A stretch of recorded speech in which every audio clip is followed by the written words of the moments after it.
Hey, what's up guys? PGT Minds of GY6PH here, and this is the third episode of Gremlin Build na more than a year na simula nung episode 2. So, bibigyan ko lang kayo ng update sa aking build. Hindi ko siya napagpatuloy kasi medyo busy, and nitong nagdaang 3 months lang ako nagkaroon ng oras para ipagpatuloy ulit siya. So, just a recap, on our previous episode, na-install ko yung gulong, shock, rear and front, and then gulong dun sa harap likod. Then yung wirings, main wiring harness. Wala akong camera nung nagdaang nakalipas na 3 buwan, kaya hindi ko rin na-document yung pinagagawa ko sa unit na to. So ang main goal ko dito is mapagana lang siya, umandar lang, hindi mapaganda. So ito kasama yung front brake system dun sa na-install ko last time, pero hindi kasama yung sa part ng manibela. Yan, last time pala nakabit din yung manibela. So, ang mga nagawa ko na dito ngayon is yung sa part ng manibela na ikabit ko na tong switch, na convert ko siya. Hindi ko na matandaan kung anong pang motor to, pero kamukha siya nung stock, kaya ito yung ginamit ko, ito yung binili ko. So, na-convert ko na to, gumagana na lahat except dun sa busina. Parang hindi ako nagkakamali, pang Yamaha tong, kaya yung busina niya iba yung activation. So, i-check ko pa yon yung sa busina. And then, ito, quick throttle cable, handle grip, ignition switch, nakabit na rin natin. Clutch cable, meron na. Ito yung stock na lever, tsaka holder. Yun, so stock pa to.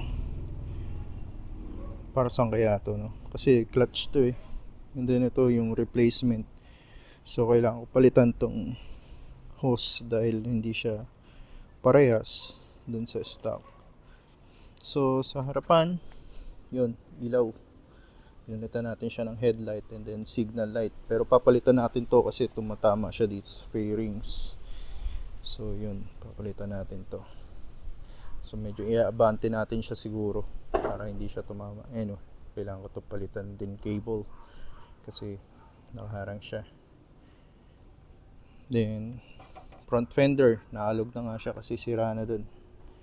Natagas ng ating shock. Kailangan na natin itong i-repack. Then nakabit ko na rin yung makina. Ayan. Actually pinalitan ko to ng black kasi na-curious ako yung after ko siya ikabit. Then nakita ko may tama na yung piston niya, may mga gas-gas na. So pinalitan ko na as preventive maintenance kasama yung valve seals. Then spark plug bago. Ang tawag dito, spark plug cap. Then high tension wire bago din. Then carburetor bago din. Air filter box installed pero walang air filter naman. Clutch cable, kickstarter bago din. So nag-change oil na rin tayo. And then ito, wala tayong mount, yung brake fluid reserva para sa rear brakes. So nag-install din tayo ng shifter. So ito ay pang XRM Trinity. Tapos yung bracket natin ginawa lang natin, thanks. So papalitan natin yan pag gagamitin na yung unit. So samantala lang yan. Yung pipe rin natin kalawang na. Yan. Kailangan nating palitan na rin siguro. Kahit siguro yung pinaka pipe lang na ito. So yan, ito problema ko ngayon, mahina yung kapit ng rear brakes. Hindi ko alam kung dahil sa disc or sa mismong pads. Nakadalawang pads na ako, TTGR, tsaka yung isang brand GPC yata, press pang wind. Nagbe-brake naman siya kaso hindi ganun kakapit kumpara sa harap. So yung spacer dito kinulayan ko na black. Ito nga pala, nakahanap na ako ng chain adjuster sa swing arm, ang Raider 150. Yun yung nakuha ko. Masikip siya dito sa part na to, pero dito sakto. So yan. Taillight. Sa taillight, ito yung built-in na yung signal light, tsaka yung brake lights. So yan. Then ito, sa plate light natin, may built-in din siyang signal tsaka park light, tail light. Yan, hindi ko pa na ayos yung wirings. So yun, nakabit din pala tayo ng bagong kadena. Yan. Wala, hindi ko pa nakakabit yung chain guide ba yun? Basta yung rubber dito. Nakabili na rin ako pero hindi ko pa nakakabit. So yan, shifter, gumagana na yan. Actually, na-road test ko na to. Ito lang ang hindi gumagana. Yung horn, lagi siya naka-activate kaya nakatanggal muna siya. So napansin ko dito yung speedometer, di na nagana. Siguro yung cable palitin na. Problema ko, digital yung signal niya. So yun, yung fairings nakabit ko na.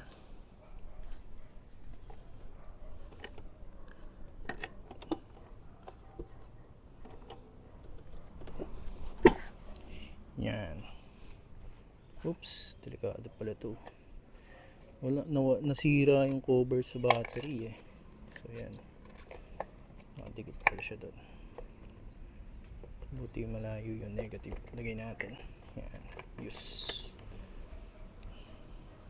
So yan. So yung rear fender niya binalatan ko.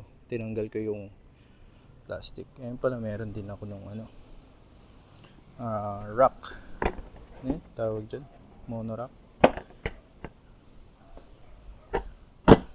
So na road test ko na to at nasubukan paganahin, pero may sakit siya. Yung naalala ko yung sakit nito, yung kung ba't siya natambak. Nangyari is sa gitna nawawalan siya ng power. Meron siyang power sa harapan. I mean, sa unang throttle mo may power siya tsaka sa dulo, pero sa gitnang throttle wala. Oops. Hirap. Yan o. Diba? One push start lang. Ay! One kick start. So yan. Tingnan natin yung ano nyo. Wow! Angas. Ay, ano yan? Tawag dito? Passing light. So, passing light. Meron din siyang headlight, syempre. High tsaka low. Ayan, tapos signal light. Ayan o. Meron yan, signal light. Ayan. Subukan din natin yung brake light nya. Hindi halata eh. O dahil mahina yung ano nya.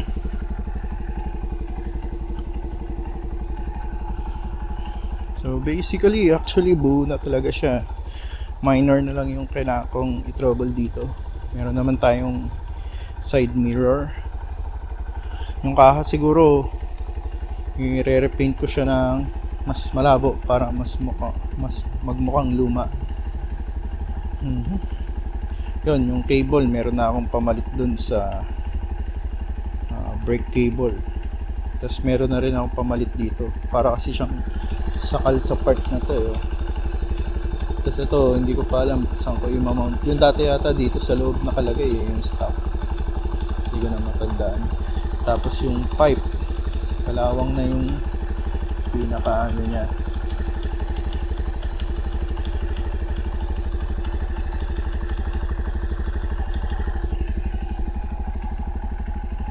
Throttle response niya hindi na ganun kaayos. Yun nga sabi ko, hindi ko alam eh, kasi bago na yung carb ko. Hindi ko alam kung CDI o stator yung may problema, so ito trouble ko pa.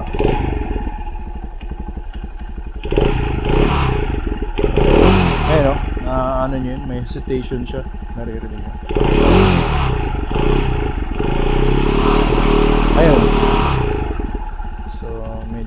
hesitation siya. Disadvantage ng ganitong motor, hindi tayo makakapag-video habang umaandar kasi hawak yung isang camera, hindi katulad sa scooter, pwede. Yun, mali rin pala ako na nabili na side stand. Lahat pala yung 20cm, higang-higa siya pag yun yung gamit ko. Tsaka na ayusin yung chain adjustment kapag nakabili na ako nakikabit ko na yung naibili kong chain guide, yung rubber protector sa swing arm.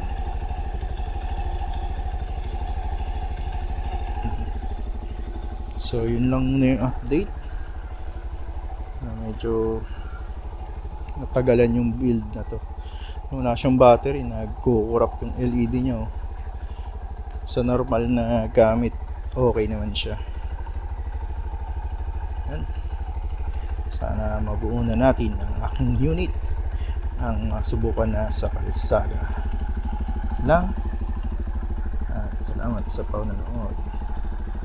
Bye-bye!